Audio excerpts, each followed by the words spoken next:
Captain Jace Anders had seen horrors most humans could only read about in history, hollybooks.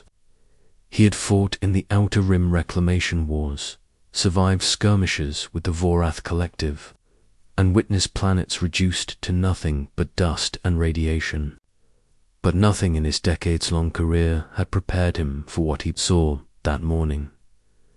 Jace was stationed on Arden 7, a remote planet in the Vega expanse. The human-led Vanguard had been tasked with establishing forward observation posts along the edge of the Vorath-claimed territory.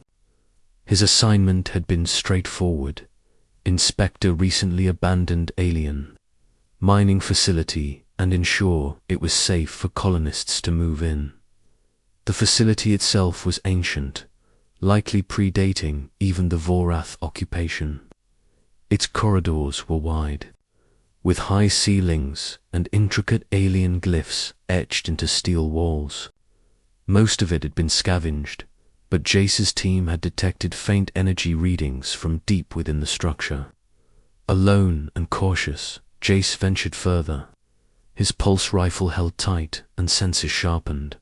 That's when he heard it, a soft metallic clink echoing through the empty corridors. Not mechanical, something organic, but unlike anything he had encountered. His instinct screamed danger, but curiosity overpowered caution. He rounded a corner and froze. "No, look over there," a voice whispered, sharp and commanding, but not alien. Jace's eyes locked on a massive chamber at the heart of the facility.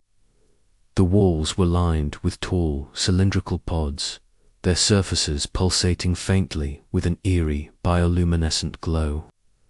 Inside each pod was a humanoid figure encased in what looked like amberized liquid, suspended in some kind of stasis. And then he saw it. One of the pods contained a human, or at least something that looked human, a woman. But her eyes glowed faintly gold, her skin shimmered with subtle patterns that shifted like liquid light, and the shape of her body seemed impossibly perfect, almost enhanced. Her lips moved slightly as though forming words, though no sound escaped. Jace's mind raced. He'd heard rumors of the Lumari, a rumored human hybrid experiment supposedly abandoned centuries ago. Official reports called them a myth legend spread among fringe military units. Yet here she was. Before he could react, a deep hum filled the chamber. The pods around him vibrated, and the liquid inside them began to churn. Then the unexpected happened. The pods opened. One by one, the figures stepped out, moving with precision and grace, as though their bodies remembered how to walk before they had even learned. Jace's pulse quickened. He raised his rifle, training it on the nearest figure. But something in the way they moved, calm, measured, almost reverent, stopped him. The woman in the golden glow stepped forward, her gaze fixed on him. "Captain Jace Anders," she said, voice melodic yet commanding. "We have been waiting for you." Jace staggered back. "W waiting for me? Who? What are you?" "I am Solara, one of the last of the Lumari," she replied. "And you, human, are the reason we survived." Confusion gripped him. "Me, I don't. Your ancestors saved us," Solara interrupted.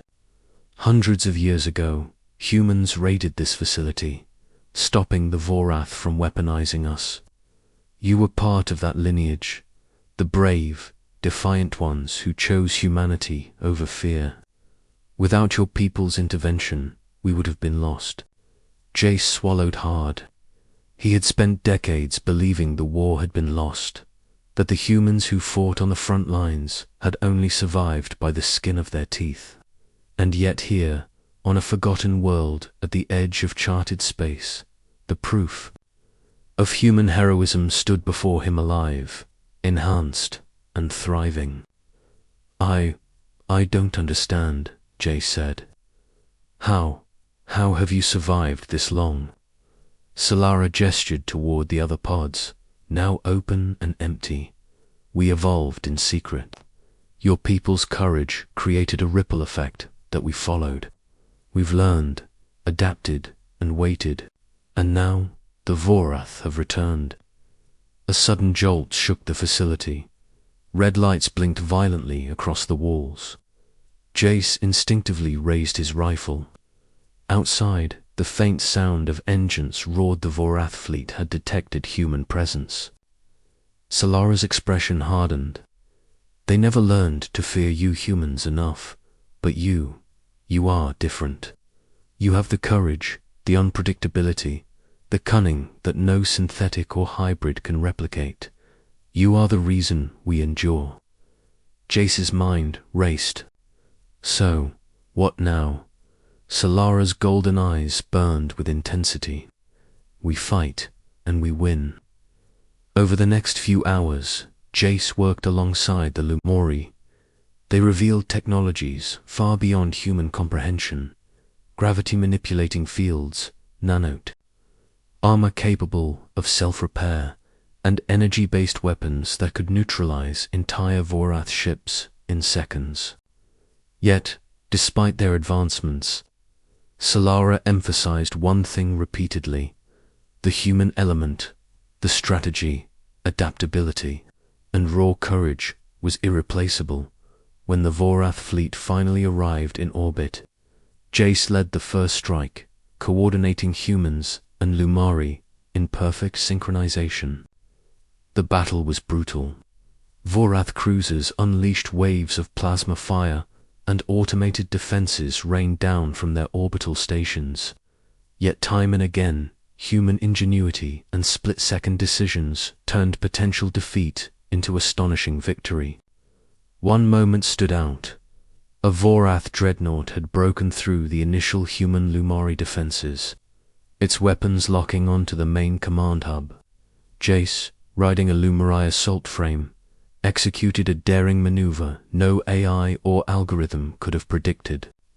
He rammed the dreadnought's flank, causing a catastrophic chain reaction that destroyed the vessel and saved countless lives.